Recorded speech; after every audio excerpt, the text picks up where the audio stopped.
Hey y'all, Gretchen McCall here, but you can just call me Ma. Now, I know a lot of you've been listening and keeping up, but in case it's your first time with us, well, I'm gonna catch you up to speed. So you started a few days back. I was out with Boot and Enid, my grandchildren, and, well, we were hunting big old ants. And eventually they led us to a big mountain. Inside that big old mountain, there's a big old spider. Turns out, we got a common enemy, the Bug Man, also known as Terrence. We decided to team up. Spider gave us some spider gifts and gave us her spider babies as a guide, and we followed them across a rickety old bridge. Eventually, they took us out into this big old spider museum. Things were all covered in spider web. It was pretty cool and creepy and gothic all at the same time. Then, we found a doorway that led us through this.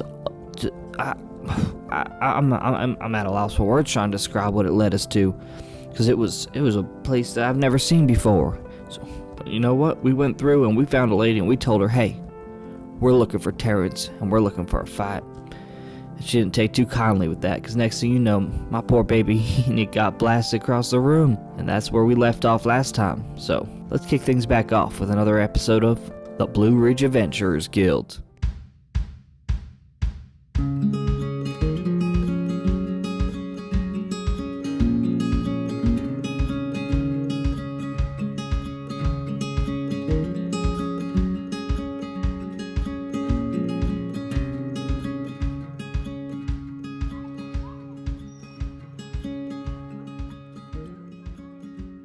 We pick back up with our heroes Boot, Ma, and Enid. They have infiltrated silent mountain caverns. They have passed through the lair of Scaramar, the giant spider. They have passed through the spider's sinister diorama, merging into a hallway leading deeper beneath the mountain to find a truly terrifying piece of this adventure accounting.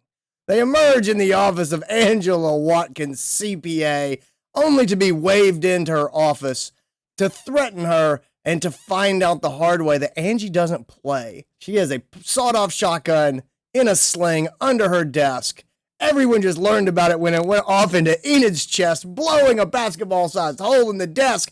Everyone's ears are ringing. The phones are still ringing because there doesn't seem to be anyone answering the phones in the cubicles. Dust is in the air, sawdust, wide eyes all around the room. Enid took 20 points of damage. Let's roll for initiative. Oh, Boot got a 19. And Enid, how are you doing? Enid also got a 19. Let's right. go. I got a 10, so I don't care either way. All right, ladies first. All right, Enid, you recoil from a wicked blast that you have never experienced before. Your ears are ringing. Angela is still seated on the other side of the desk, eyes wide. You've got little splinters from the wooden desk up your nose and in your mouth. It is your turn. Ma'am, excuse me. I was not done talking. Now, if you don't mind, Holy crap. I was just trying to find out some information. But you gone and done all your weird magic, blowing up in my face, and now I'm up. You done made me mad, and I'm gonna to rage. Oh. All right, you fly into a rage. And I'm gonna take my great axe, and I'm just gonna reach up from back behind my head and bring him down right over her arms. Oh! And just try to chop him off, because I'm trying not to kill her. Sounds good. Trying real hard not to kill her. I'm trying not to kill her, just giving her a good old arm chop. Just amputating. I'm performing Good a old arm surgery. chop. It's a medical Yeah. procedure. It's gonna be a total 20. Oh, that definitely hits poor Angela. Poor Nice. Okay. Angela. It's gonna be 14. Your axe comes down and lops off Angie's arm at the elbow, her left arm. Ah! There's blood. Blood is flying everywhere. This scene is getting more and more nightmarish by the second. Boot, it's your turn. Now, ma'am, now if you would have asked me, I would have told you, don't shoot Enid. It's just going to piss her off. And I'm going to take out my longbow and pull a bolt back and fire it This right feels at like Angela. the scene in Pulp Fiction where both of the gangsters just kind of look at each other for a moment and then just blast the guy to pieces. That time it feels like what's happening here. So, all right, roll me an attack roll on Angie with your bow and arrow. All right. Let's go, Boot. Oh, sorry. I said crossbow. My Boot has a longbow. My other character has a crossbow. That's the first time I've done that. You said longbow, but you said you're Did gonna I? bolt. So you were thinking in your head crossbow. I said bolt. I was thinking crossbow. Just using really Okay. tiny arrows. Yeah. Right. They're not tiny arrows, they're like chunky. That's gonna be. Does Angela get hit by a 24? Yeah, she does. Because she's sitting down, Oh, okay. she does get hit by a But if 24. okay. Well, good thing. Good thing she's sitting down. All right. 9 damage. This is a tasty burger. Your arrow thuds into Angela's shoulders. She squeals, and with her one good hand, she first slaps her telephone, and you hear, boop, and then out in the office, you hear, boop, and she says, "Brian, we have a code 3. I need you to come in here, Brian, please." And then she takes her hand off the phone, stuffs it under the desk, and rips the shotgun loose of its sling, sticks it under her armpit of her half arm, and racks it. And that is when she is going to aim at Boot and bust off a does 12 hit AC? No, not even close. No! Boot dives out of the way as she blows the window out of her office, thus opening a portal between her office and the cubicles outside for lower-ranking accounting personnel. Holy hell! Ma, it's your turn. All right. Like Ma's gonna look. Say, Boot, Enid, you guard the door. I'll have a word with her. And I think as soon as Enid was shot, without even realizing it reflexively, she just grabbed the scourge at her hip. It's in her hand now. Yep. And I think she's gonna kind of just walk towards Angela. Okay. Doing kind of like the old, Okay. you know, when you press it together and when you make your like belt make slapping noises kind of thing. Yeah. I'm doing one of those. Angela's on her feet with one arm severed at the elbow. The other is holding a sawed-off pump shotgun, which she has just fired at Boot, who was able to dive out of the way. I'm gonna give you one chance to drop your weapon and to start talking about what's going on here. From across the cubicles, you hear, "Angela! Of all the days to forget my gun!" And one wall of a cubicle is ripped off, and the largest receptionist you've ever seen is emerging. With his headset is still plugged into the phone, so the phone is dragging along the floor behind him. Yeah, and he has he's Is he wearing like a suit tie though? oh yeah, exactly. He's suit tie. I'm just picturing like the Juggernaut right now with a suit and tie. Yeah. Yeah, but it's a blazer khaki combo, and he tears the back wall off one of the cubicles. So what was a wall of few cubicles now opens up to the front. There's a passageway through the cubicles that he's just ripped. You can actually see out the glass front of the accounting firm, and you can see foot traffic walking past on the streets of downtown Table Rock. Boot, Enid, you keep him off my back. Start talking. And to this, Angie looks at you and says, "Whatever you would do to me, what he would do would be worse." And she's trying to re-rack the shotgun to get her next shell into the chamber. Can I grab the shotgun? Yeah. Give me an athletics check. See if you can grab it. Ooh. 5? Let's see. Angie is actually she kind of sticks her nub of an arm in your face and holds the gun away from you in the other hand, to just to prevent you from getting to it. And she's yelling, "Brian!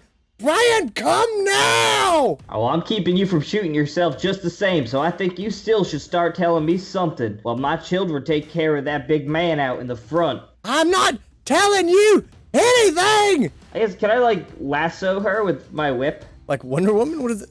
Like just tie her up? Yeah. Your athletics check was sufficiently low that the answer is no. She's I think she's really slippery because of all the blood, and so you're having a hard time getting a hold of her. Ma, I would like to point out, I have 2 health left. So maybe you should be where I'm at with this man coming and let me handle the amputee. Just a suggestion, because none of us know how to heal. Let you count getting drunk. All right, let's just switch places with me. Just switch places. That is when the wall of the cubicle comes flying like discus style through the broken out window in Angie's office, slams into the bookshelf in the back of the office, and this receptionist Brian follows it, leaping just hurdle style through the window into the office, and he's like, I forgot my gun. And with that, he picks up the tabletop printer that was in the corner, and he is going to bring it crashing down on Boot for a natural 20. No. Yes, natural 20 tabletop printer comes down on Boot. You are gonna take 7 points of printer damage, Boot. Dude, David is living everyone's office fantasy right now. Brian? Yeah. Oh, for sure. So this guy is about 6'8". He's a CrossFit coach when he's not at his receptionist job, and so he has to leave. He has a 5:30 class, a 6:30 class. He has to leave at noon to coach. But he is Takes him that long to prepare to coach? No, I mean he works his regular job. He over his lunch break he runs a class. Oh, okay. Sorry, I thought you meant he left his normal job at noon. Oh no. He's a CrossFit coach at Table Rock CrossFit. It's about 2 blocks away. He can walk there, but he doesn't. He runs. Okay. And he just picked up one of those tabletop printers. It's not the big like Xerox, rolling machines. It's one of the ones that's about the size of like a mini fridge. And that's what he hit Boot with. The cyan color ink came flying out everywhere. It's on Mom's dress. Bam. And with that, Enid, it is your turn. I am gonna take the shotgun. Roll me an athletics check to see if you can take the shotgun away from Angie, who's pretty wiry. Even with one arm? Okay, she does have a strength check. I should have given you given her disadvantage. Okay, I'll give you. She's losing blood real fast, and her strength is quite low. She actually got a 2 -1 on her strength check. Yeah, Oh. So I got a total 20. Yeah, you just got to push Ma out of the way, and you just push right past her flailing, spurting nub, and just snatch the shotgun out of her hand, and she sinks to the floor and says, "Brian, avenge me and cancel my 3:30," and then she dies. Now, wait a goddamn minute. All I did was take her boomstick away from her. I didn't do no damage. I just took it out of her hand. How did she die? I do not understand this weird place with these weird people. I'm done. Yeah, the fact that her arm came off from your axe was just like an alien concept. Well, So with that, you now have the shotgun, and Boot, it's your turn. You have just been smashed by a Lexmark printer. Man, this stuff tastes terrible. Enid, let me have that thing, please. do you even know how to use this thing? Well, I can certainly try. Well, alright. I mean, I guess because this little limp dick lady fucking died, so I don't need it anymore anyway. I'm just gonna toss it to her. Awesome. Like classic, like stupid gung-ho military thing where I just toss it. And grabs it. Drop the longbow, grab it. Oh, I feel it. He does like a couple spins and tosses it. But you be careful with that thing. You don't know what it does. Yeah, it does. It goes boom. All right, I'm gonna try and shoot. Oh wait, hold on. Bonus action, Hunter's Mark on David, and then Brian. His name is Brian. Sorry, Brian. He says, Don't call me David. My name is thing.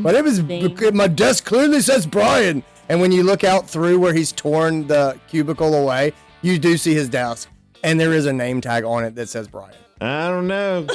Looks like David to me. David, how are people supposed to know your name if you have your name tag facing backwards? It stays on my. People generally come to my desk. And they sit on your side with you? No, they sit on the opposite. I'm a receptionist. Don't you know what a receptionist is? And he's still waving this printer around like it's nothing. And I mean, just over his head. It's almost like an NBA player trying to inbound the basketball. He's like got it up, pumping it and his idea is clearly he's gonna block Boot's shot if Boot tries to shoot him. This whole time, Boots as he's talking, Boots kind of fiddling with the shotgun. What should do to opponent? Maybe if I push this thing first, and then Brian's point it. Brian's like, I had 3 jobs here: answer the phone, be Angela's bodyguard, screwed that up, and to deal with freaks like you who aren't even supposed to be in this world. All right, I think that thing should pull this thing. Brian goes, ha ha, and he moves the printer in between him and you, trying to block the shotgun blast. Roll me an attack roll. Do I get plus anything? You do not get a proficiency. No, you do. Then that would be a 15. Okay. Brian goes, ha ha, and he puts the printer right between you and the shotgun, or you and him, and the printer just shatters into pieces because it's mostly plastic. And so it blows apart in his hands. Go ahead and roll me some shotgun. It's gonna be a 2d8 shotgun damage. That's gonna be 9. Oh yeah, boom! Buckshot peppers Brian across the chest, and he stumbles back and goes, this printer stopped almost nothing. As a free action, let me ask you if I can do this as a free action. Can I turn to Ma and go, hey Ma, this thing's pretty cool, and toss it over to her? Oh yeah, totally. As a free action, you can definitely say that it's pretty awesome and toss it to Ma. As you're doing that, you are suddenly smashed by half of Angela's desk that Brian has ripped apart from where it was pretty much separated in two because of the shotgun blast and the axe that hit it. He rips the desk in half and he slams it down on you. But it's wildly unweighted and he clearly just easily misses you, stumbling kind of off balance because this is an awkward weapon to choose. And with that, it is going to be Ma's turn. All right. Mom's gonna take a look at the new toy she just got, and I think she kind of saw what Boot did, so I'm gonna attempt a shot at him as well. Okay. So you kind of repeat what you saw with Angela, and you clack it and point and pull the trigger, and you just get a click.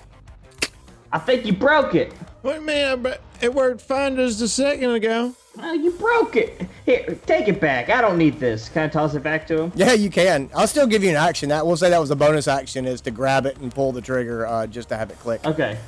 In that case, can I cast a spell? Yeah, sure. I'm just gonna do this the old-fashioned way. I'm gonna cast Burning Hands. Okay. And he has to make a dexterity save. All right.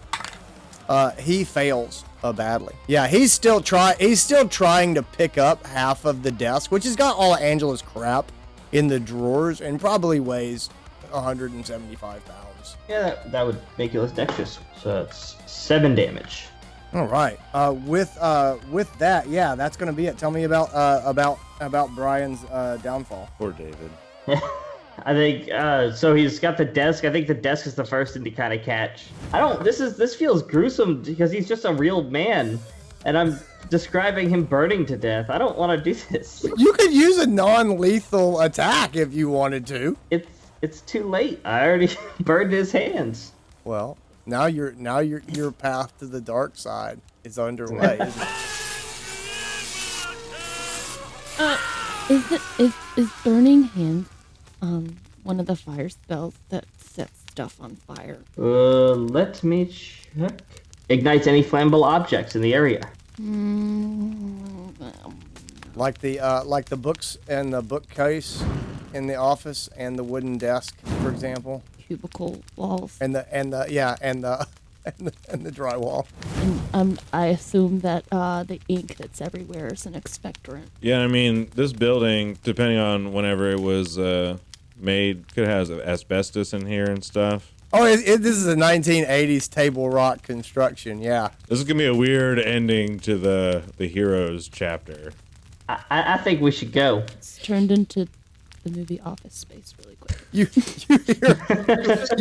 hear ding ding, and somebody comes in the front door, and they, holy shit, oh, it's on fire, and then they look and go, what the fuck is that? And Boot, you look down, and the dead baby lure that you had is falling out of your bag on the floor, right in the pathway through the cubicles, and it looks like there's a baby with a tongue attached to it laying on the floor, and there's a man who's clearly here to see his accountant. He throws his tax returns down the ground and goes, holy shit! And you hear ding, ding, ding, and the flames are catching, and he sprints back out the way that he came. I'm dying right now. It's like your tax return. It's all burned up. Looks like this campaign's gonna go through an audit. Is fire S something? Fire resistance? But no, fire S. Like, No. no. Oh wait, I got one more. All right, this will be the last one.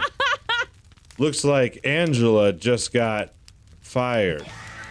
Yeah, I don't know why but the whole like what's the CSI Miami when the guy looks at the camera and takes his Crucify? Yeah, Crucify? totally. That's what they're doing. That's what we were doing. That's the whole thing. Gotcha. Okay. So they were doing it right. Yeah. Okay, sorry. No, you took me there. I was transported. My baby. There we go. Try to scoop it, wrap it back up. Brian is down. Angela is down. The office is on fire. You still have access to pretty much everything in this room, but you need to move quickly. The ink on the walls is flammable, and you're starting to see some singeing of the cheap ceiling tiles. Mm-hmm. Like there's already starting to be some smoke damage there. Question. Yes. I can just cast cantrips at will, correct? That's a cantrip, yeah. So fire's hot. What if I cast chill touch? Chill touch is necrotic. Yeah, It's yeah, not I agree. ice. Okay, you're right. Yeah. Wet Wet touch? That would be... Wet touch. Yeah. I cast Wet Willy on this. Can we just do a good old Space Jam spit shine? That's psychic damage, not anything to do with water. It's all like... It's totally emotional damage. Like, they should have emotional damage as a spell type. All right, as you guys look around the room, everything is starting to burn. And again, there's a dozen spots of flame. The smoke is starting to fill the room. Your eyes are starting to sting a little bit. Angela's desk is in two pieces. She is slumped against the wall. Ma, you have the shotgun. Angela's bookshelf is behind you guys. It has some books, some knickknacks. It also has an abacus on top of it, sitting up it looks like a sort of purely decorative counter with these amber yellowish to amber. I don't know what you call it, like honey. Essentially like honey colored beads that are slid along the tracks. Since I'm the closest, is there anything on her bookshelf that could possibly be of importance to the stuff that we found out about with the spiders and the guy? Terrence. The guy, Terrence, and I also want that abacus. Yeah. So the abacus looks like it might be valuable. It is clearly an ornate abacus. You know what I mean? It is. It makes sense to be in an accountant's office, but it is quite beautiful. And as you pick it up, you do see that the base has these sort of different types of insect little carvings into it, and it is heavy. It is like it is sort of a thick metal Think metal structure. It weighs probably way more than an abacus should weigh. But you do grab that. There's a collection of Garden and Gun magazines that are on the top shelf of the Southern Living. Is there as well. Accountant Quarterly newsletters are also piled up. There's a ledger that says Pelston Poultry on it, and there is you see a file folder that says Bugman Artisan Honey, and there's also some like stacks of deposit slips from the Bank of Table Rock. And those are all on the bookshelf. Okay.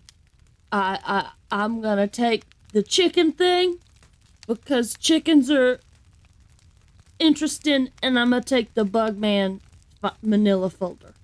All right, and cool. I'm just start blazing through back to the fucking door.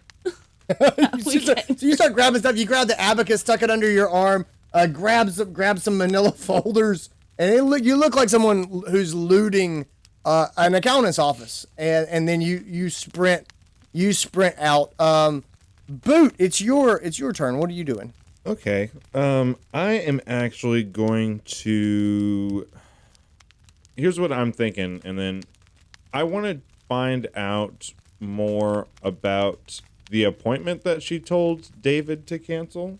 Brian, she told Brian to cancel, because she was supposed to meet somebody. So I would like to search David. Brian. He He wakes up just enough, and he's like, still, his face is burned, and he goes, "It's Brian." just looks like It's on my a desk. David, you know. And then he does look like a David. I will give you that. But I want to see if there's an appointment book, like a schedule, a planner. That's the word I'm looking for. Thank you. Yeah, her planner went flying when the desk was torn in half. You quickly find it on the ground. The pages are even starting to curl because it's right next to a small fire. And you flip to the last page that because she scratches through appointments as they're done, and so you quickly go to where the end is. And at 3:00, there's a sketch of just an insect. It's kind of like this oval body with these little legs drawn on it and wings. And everyone else has got like Jim Smith, set up SEP IRA, stuff like that. And this is just the 3 to 5 o'clock is highlighted, and then there's a little insect drawn on that block of time. Awesome. I'm gonna tuck and run. All right, cool. Enid. You grab that. Ma, you are standing over in the corner near Angela, and you're going to have to kind of run past everything to get out. Is there anything that you want to look at before you go? Can I search her person? Yeah, roll me a quick investigation check. Investigation. That's a 9 plus -1. 8. It's an 8. You just looking down at her, one clear thing you can see because of the blouse that she's wearing.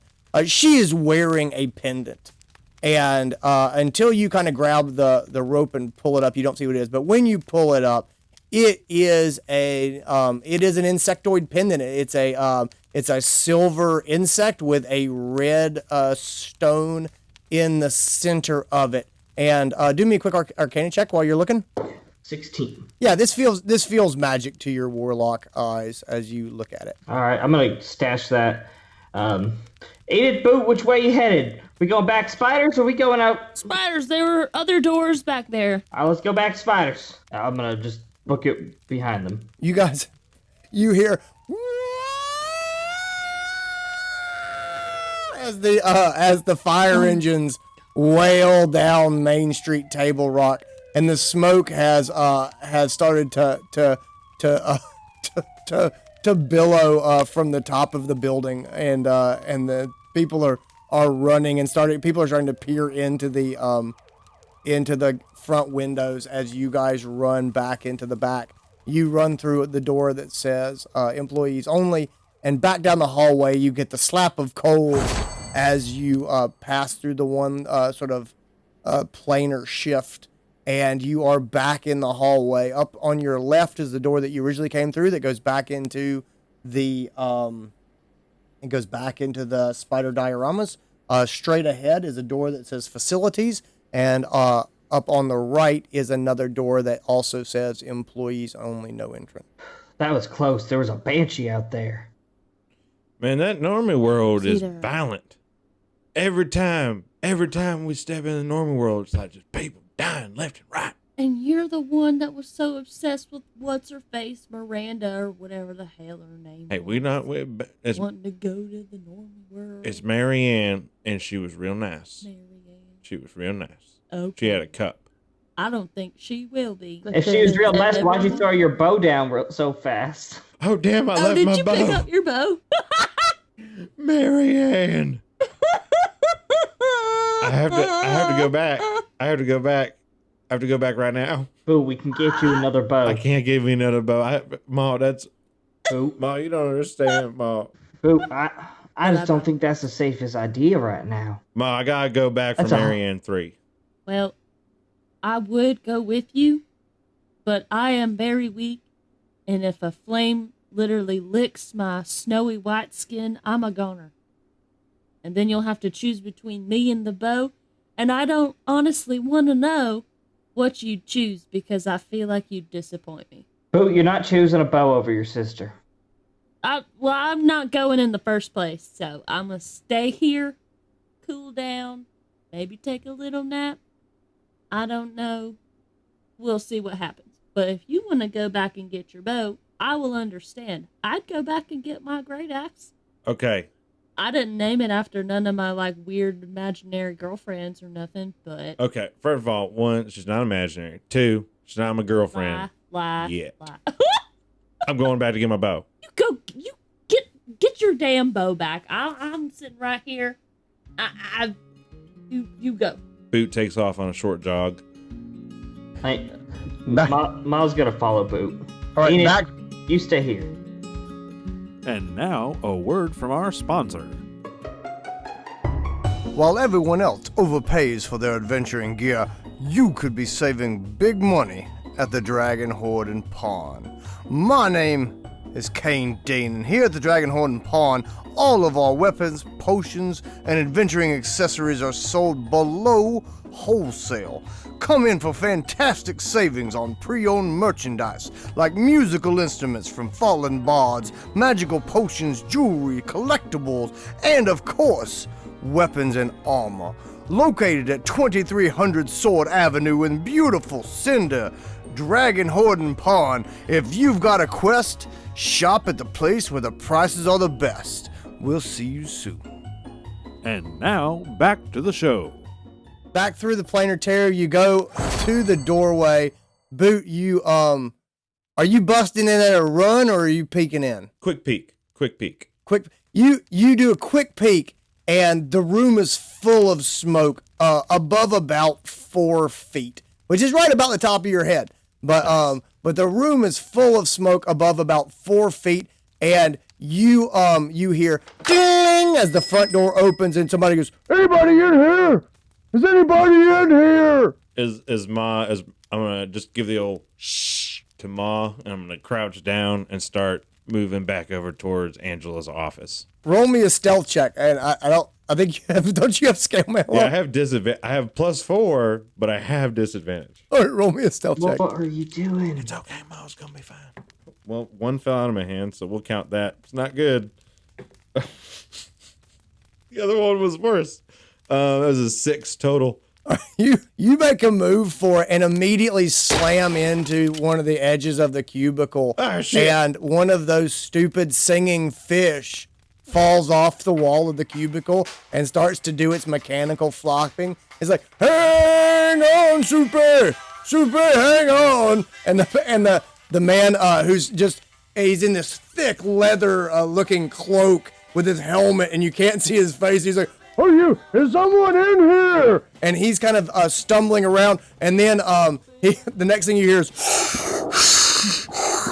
Oh my god, it's terrifying. I'm moving. I'm running. I'm just gonna running. you're banging into stuff, still running back towards Angela's room. You slide on your knees into the room. there's a burned Brian, and as you slide in, he goes, "It's Brian," and Hey, David.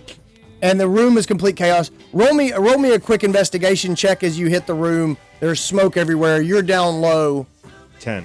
Oh, all right, cool. So as you, with a 10, you remember where you dropped your bow. You're able to just duck into the room and grab it and slip back out. Look, Andy, since I'm there, can I just do one more thing? Is there anything with the name Project I on it scattered about? With the what? The label Project I. Is there any paperwork or anything or like that? Because you said there was Project I on her desk. There was like something labeled Project I on her desk. Yeah. Do I see any of that paperwork scattered about on the floor? Not on the floor or anything. Okay. No. All right. Well, then I'm not gonna stay there. Then I'm just gonna take it. Her desk. Well, so yeah, I maybe just this earlier. So I mean, so you can say that she's got like an accountant's desk. You know what I mean? It's got drawers and stuff in it. So it doesn't mean that there's not something here. It's just you don't see it as you come in. Can I just run up to the desk and pull a drawer, or just pull all the drawers open? First thing on top. All right. First thing on top. You yank open one drawer, and there's a pair of flats and a pair of heels. Like just like she's got extra pairs of shoes. You rip open another one, and there's like there's a black cardigan with some deodorant and like makeup essentials. You pull open another one, and there is a folder that says Project I, and it has 3 of those shotgun shells that you saw, that come out of the gun, in it. So that's what you find is when you quickly rifle through the Okay. through the Grabbing drawers. the folder, obviously grabbing Marianne, 3. Grabbing the folder and it labeled Project I. Yep. Grabbing the shotgun shells. Grabbing the cardigan for Enid. And grabbing the deodorant for me. Okay. As you sprint back out of the room, because your stealth is crap, and because you took extra time to search the drawers, the man you heard yelling tries to fall on top of you and grab you. And I need you to make a contested strength check or dexterity check, your call. You can do athletics or acrobatics to get Is this guy away. gonna take Boo to a from- hospital or something? That's a Can I see him doing this? Can I? Yeah, when you peek out into the hallway, because you see Boot come out of Angel's office, and it's like the slow-mo running scene when he's like, oh, and the flames and like the smoke, oh, and all of a sudden this huge figure in the thick fireman's gear and like reflective stripes, the bands on the sleeves. You just see this figure come from the side, and you see Boot's face kind of change to fear as it, and you're watching all this in slow motion, and the firefighter grabs onto Boot and says, "We have to get out of here!" And Boot, what did you roll? I rolled 6. The firefighter rolled a 5. And as you rip away from him, you run and you feel this tugging as you run away, and it's about 5 feet before you really get resistance, and that's when the baby, he's grabbed onto the tongue, and that's when the baby pops out of the back of your bag, and he goes, "Holy shit!" And he grabs the baby, and the last view that Ma has is you just ducking kind of under her arm into the hallway, and the firefighter grabbing the baby lure and turning and running back the way that he came. Well, I'm gonna slam the door and we're gonna head back to Mom, we Enid. gotta get my baby. Mom. We're not getting that baby. Fine. I was gonna stuff it. I wasn't gonna, but then Enid talked about it and I was gonna do it.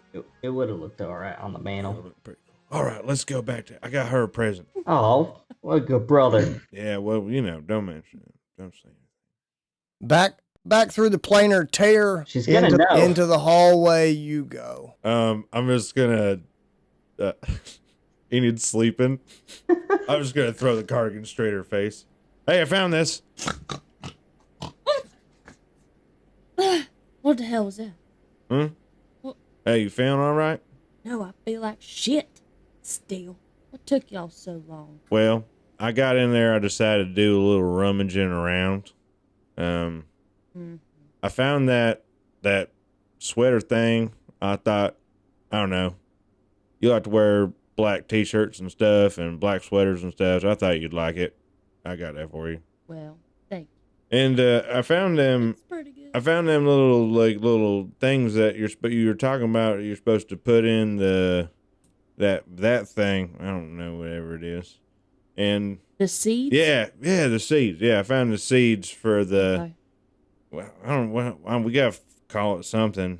Marianne It's the 4. boomstick. Boomstick. Seeds for the boomstick. All right.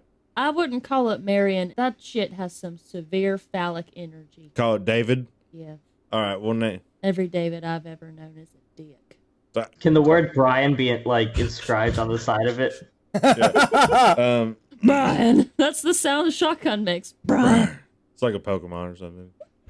And then I got this folder. It says Project I on it. I don't know if you want to read through this or something. And I got this thing. I don't know what it is, but I mean, it smells good. It leaves like a white like paste on across his beard from where he was wiping it under his nose. It's good. Look, I can put the cap on. I can still smell it. It's powerful stuff, man. It's magic. Hey, do you want some? Ma, You want don't some? tell him a thing. You guys want any? Don't say anything to him, Ma. No, it smells real good. I can smell it from here. Smells like sticking your nose in random things. Smells like a tropical breeze. Yeah. Do we want to look through all this stuff that we found right now, or do we want to check out them? Enid, you looking rough. I don't know if we should be opening up any strange doors. I don't think we should be opening up any strange doors either.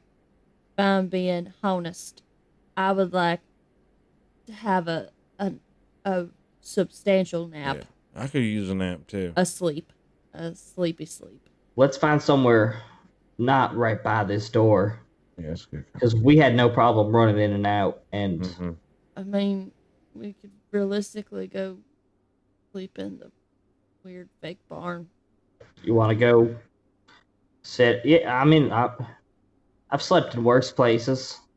Yeah, it's kind of dark. You don't need like nothing to block out the sun. I mean, hell, it's cleaner than Boots' room. Hey, I tidy up. At least these spiders don't have dirty underwear everywhere. I don't. Oh man, you got him.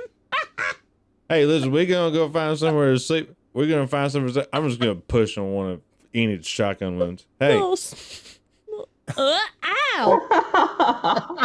we're gonna find somewhere to sleep or not. I thought you was tired.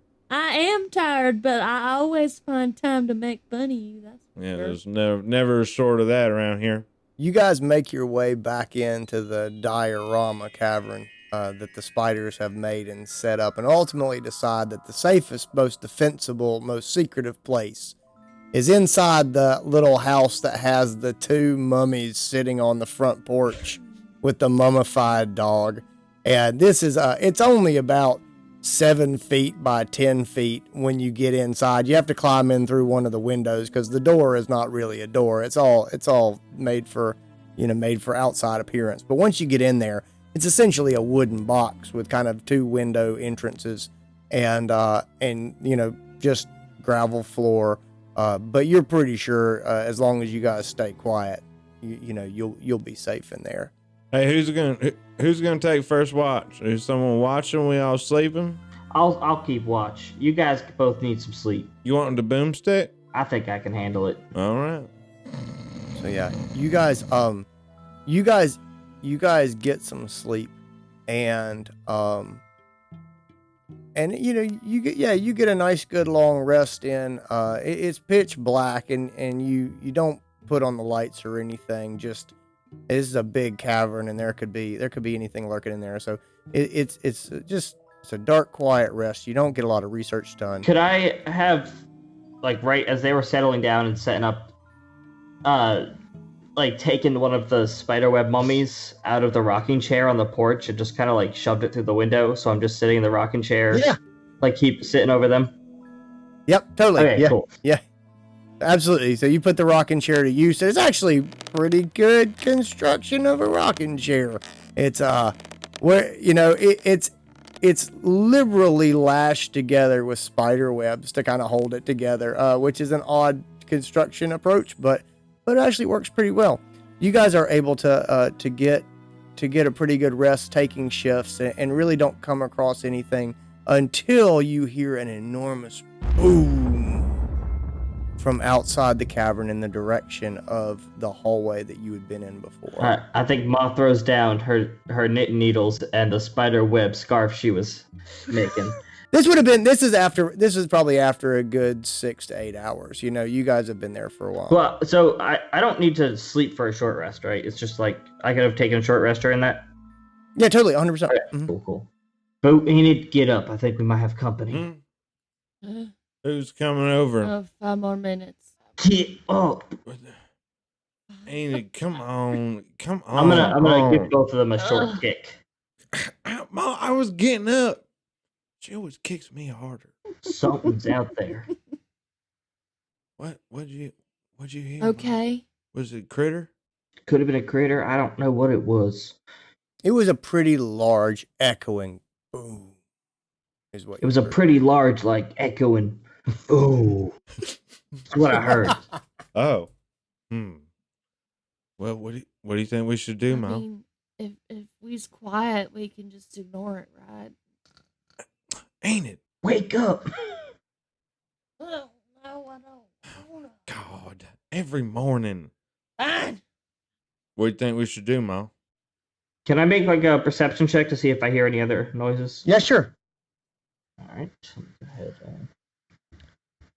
That's a 15. Yeah, you're you got a pretty good feeling. This is a little ways away. This is nothing, and it's not coming towards you. It definitely sounds like there's this rhythmic it almost sounds like rhythmic stamping of feet. It is moving in a tangential direction to you, so it's not coming at you. It's kind of going past you, and it does seem like it's a pretty good ways away. Yeah, you don't think it's in the hallway that you were in before. It sounds too big to have been in that small space. We want to figure out what this thing is. We're gonna have to go to it. What do you think? Should we check it out? Or do we just want to stay safe, let it pass? It sounds like a bunch of people. It sounds like a bunch of marching. It sounds like music and. Like a parade? Yeah, actually. Yeah, it sounds just like parade. I don't know. It might be worth checking out. Enid, what do you think? Enid, there's a parade. You want to go? Right? Yeah. No, not really. I would not like to go. After about 15 minutes, the thumping feet fade away, and this procession has moved on by. But you're pretty sure. Well, sounds like we missed it. Thanks a lot, Enid. Let your sister sleep. Well, we moving, we staying. You think we should check out another door? I think I'm ready to see what's behind door number 2. Right. Yeah. While you guys are trying to get up and go in between the three of you, you kind of figure out the mechanics of the shotgun and how to load the 3 shells into it. And that seems to be the capacity for this weapon. So you're able to load the shotgun with the 3 shells. Ma, you're able to check out that pendant necklace, and you're you had a pretty good Arcana check when you picked it up. This feels like this doesn't feel like a cursed item. This definitely feels like a blessing of some sort.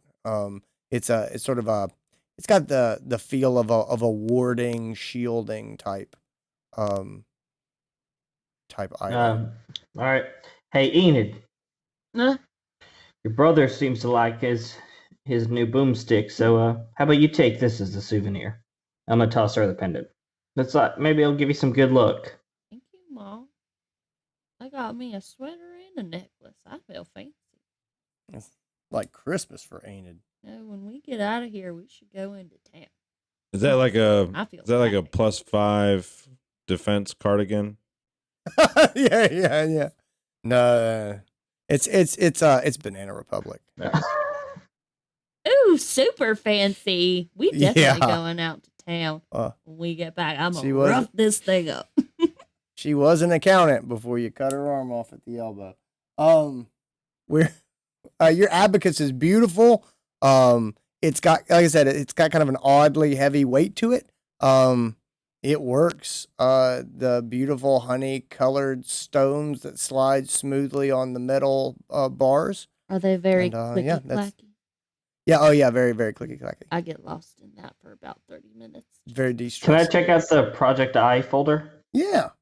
If you want to flip through the Project I folder, you guys have a couple of different things here that you picked up. You picked up the Project I folder. You picked up the poultry folder and the artisan honey folder. You want to start And with Project Angela I? and the planner. Oh yeah, and you also have the planner. Yeah, Angela seems to have run a pretty good, pretty normal business for the most part. Probably like most dirty businesses, 95% clean, which made it probably a really good dirty sort of business. About 5% of the appointments have that insect symbol or different versions of that insect symbol taking up her appointments, and so she clearly met probably daily with someone under one of these insect sort of symbols, presumably different people because the symbols are different. But other than that, she helped people with taxes. She set up payroll. She did retirement planning for business owners, things like that. You open up the Project I folder and you see these schematics, and there's tons of math and angles and arcane runes scratched down. But then there's also, as you kind of get past that, you see what looks like inventory numbers and budgeting numbers. And a lot of it is in pounds of food. A lot of it is in square footage.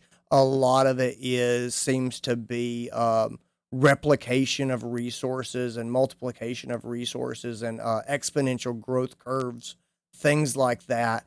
And Project I, you start to see some dates. You see you see the diagrams of what's funny is as you look at some of these diagrams, you see faces that are familiar to the Wedding Massacre. You start to see diagrams of the insectoids, and of the sort of formations and infiltration plans, followed by these carrier ants to come in and remove resources, and everything is essentially like a battle plan for what you saw at the campsite is laid down in one part of this. And the last part you see is a map of the local area with arrows drawn from around the Silent Mountain and there's some sort of measurements made to surrounding communities, and this apparently has decided that the most optimal route or place to go is the town of Cinder. So there are some other communities that are nearby, but from what you're looking at, and there's projections run for all of them for whatever they were measuring for. They've got wind current factored in. They've got the geographic landscape. They've got overhills. They've got topography. Just all these things and all these math and stuff, and running. Ultimately, Project I looks like there will be they are marshaling resources. They have a big plan for growing their operation, and they have decided that they would either be exporting to Cinder or that they would be moving their operation there, or some reason they were going to go there. And all those things are kind of laid out, and there's no clear description of exactly what's going on. These are all the schematics and the plans and the numbers. So yeah, these would be the accounting for flipping on to the next book. You come to Pelston Poultry, and you see that the accounting firm has been buying. At first, they were buying like freezerfuls of poultry, and then they started buying whole chickens rather than any sort of processed chicken breast and things like that. And then they were buying chickens by the truck to come and be delivered to an area. It's a warehouse that's near the accounting firm, is what it looks like. And these guys have a huge budget of poultry purchases, and they are buying a ton of birds and bringing them in. And the numbers have just gotten bigger and bigger and bigger. And that's what you see in the Pelston Poultry ledger. The last ledger is the Bugman Artisan Honey. And you see that on the other side of the business, they are selling artisan honey. And it's got, it's in these little mason jars, and it's very southern chic and artisan honey. And they have got 3 different distributors working out of the Southeast and the Northeast under a different name. And these guys are putting out huge amounts of honey that are getting shipped to different markets. And that's kind of the gist of what you're getting. So spending a ton of money on poultry that's coming in, shipping out a bunch of honey to all the areas. And then Project I looks like some sort of a massive logistical project, some sort of growth curves going on. I was looking over this while you two were asleep, and I think Terrence is planning. I think he's having a really big party. He's got enough food to feed everybody in the town of Cinder. He's been ordering chickens by the truckload. What's he throwing a party for? I don't know. Well, where's the party at? It looks like they're moving everything to Cinder. Well, I got my fancy sweater. I got my fancy necklace. If we're gonna crash any kind of party, I'm ready. I'm just saying. Think we should maybe take what we learned and head into town? Yeah, I mean, I kind of want to see what's behind them other doors. We have come all this way. Maybe one of them leads just out. Yeah, who knows? Hey, maybe one has some, sexy treasure behind it or something. There's no such thing as sexy treasure. I'm sure. Get some imagination, Ma. I can think of some sexy treasure. I'm sure somewhere out there's a room with a sign on it that says "sexy treasure," and it's full of just sexy treasure. You're full of something. That's for sure. So what do you think? Should we check those doors out? Let's check them doors out. I'll take up the rear because I'm gonna be wearing all my armor again. You guys, with that, you return to the hallway, feeling a bit sore, a little bit worse for wear, but back largely to your normal level of health. You step into the hallway. Facilities door is to your left, and do not enter employees only is straight in front of you. All right, I'll go through this one. Damn it, Boot. You're gonna pick. I mean, you're gonna pick one, or you're gonna sit there and talk to it. I'm indecisive. You pick. All right. Well, Ma, do you have a preference? You go ahead and pick. You seem eager to. All right, let's go through this one. I don't know what this says, but it has a sign on it, so we'll get through it. Go through the one that says employees only. You going to employees only? Employees only. All right. So you put your hand and press on employees only, and it does not move.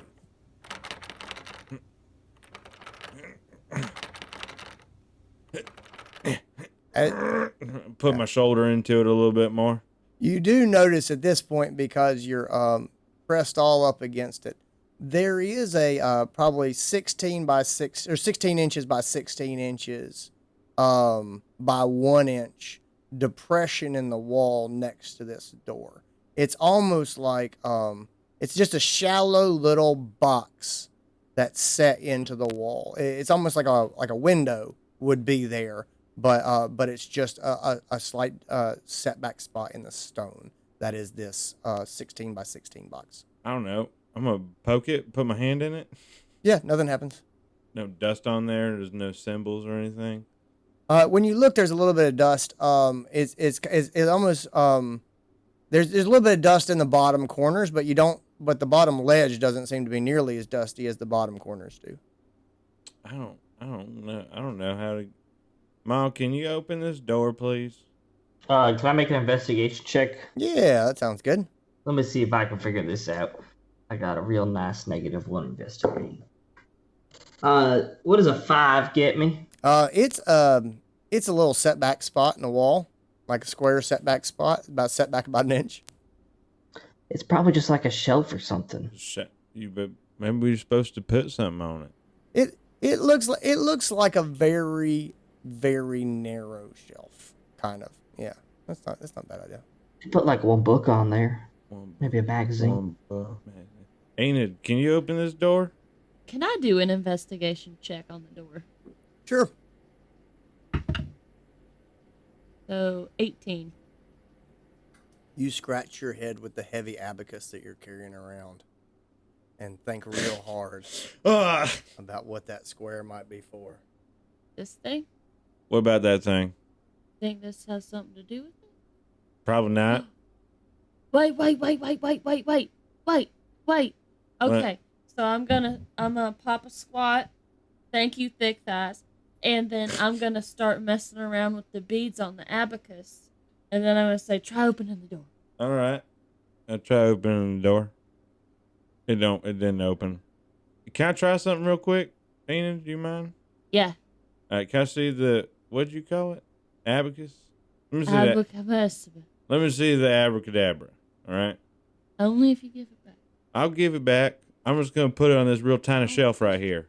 And I'm going to put it into the... That shelf's too tiny. No, it's perfect size. Watch. It is perfect size, and the heavy weighted base of the abacus just holds it right in place. And as Boot sets it into that little recessed spot on the wall, the door that says employees only just swings in gently. Hell yeah. Boot, you got the door open. See, I'm not as what am I trying? I'm not as smart. No, I'm smarter than you think I look. I'm just gonna grab my abacus and I'm gonna go in the door. Looks like we're now employees. I'll follow behind Enid. Think they're gonna pay us? They better if we're employees. You step through the door and you are in an atrium. This thing is about 30 feet by 30 feet. It's a large room with high dome ceilings. And there's the door that you came through, and directly across from you are a pair of double doors that are sealed. To your left is a pair of double doors that are sealed. And to the right is a pair of double doors that are open.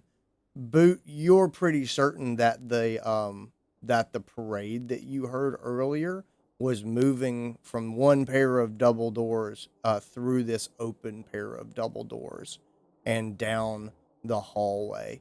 You do hear coming down the hallway from the open doors, you hear some clattering and buzzing and movement from that direction. Hey guys, this is where all that noise was coming from earlier. The parade? This is the parade. I can hear like the tail end of it over in this direction. We gonna follow it a little bit? I suppose. Might as well.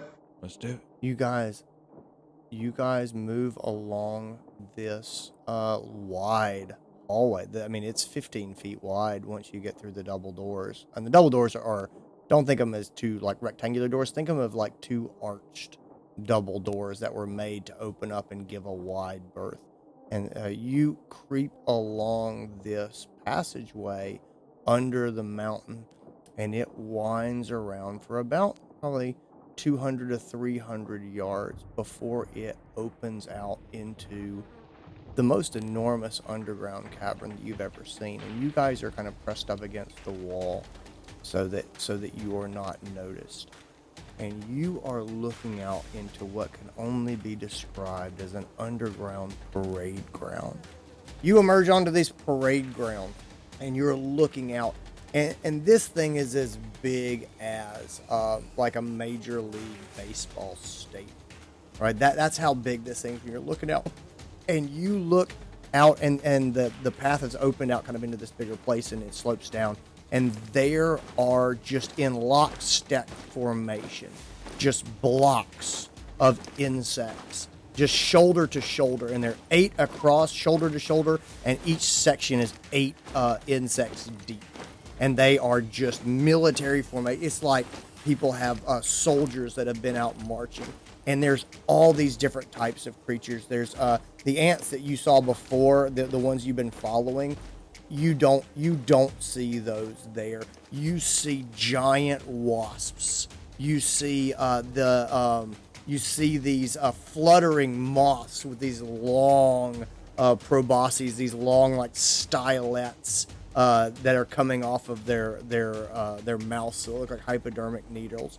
You see these beetles that are about the size of basketballs, and they're doubled and tripled up in their formations. There are these enormous beetles, and on top of the beetles are a half dozen praying mantis men with their just kick forward elbows and folded over arms, and they've got these long arms, and they're moving and they're pulling others up on top of the beetles, and they are just lined up in these blocks of 64 to 128 insects just in each of these blocks, and there's at least 20 of these blocks. I mean, this thing is just packed.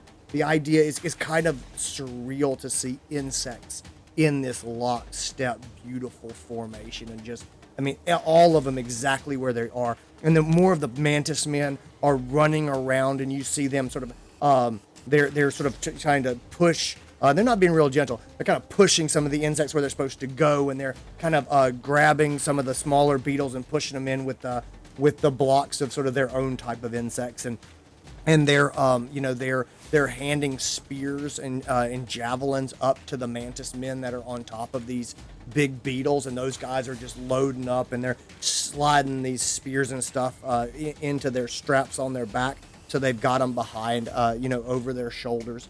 And there is a scaffold at the far end of this cavern, and an open roof. It looks like, again, like it looks like the Astrodome has opened up his roof a bit. So there's kind of this open space, and you can look up. But at first, you don't even realize that you can look up and you're seeing outside, because the sky is so dark.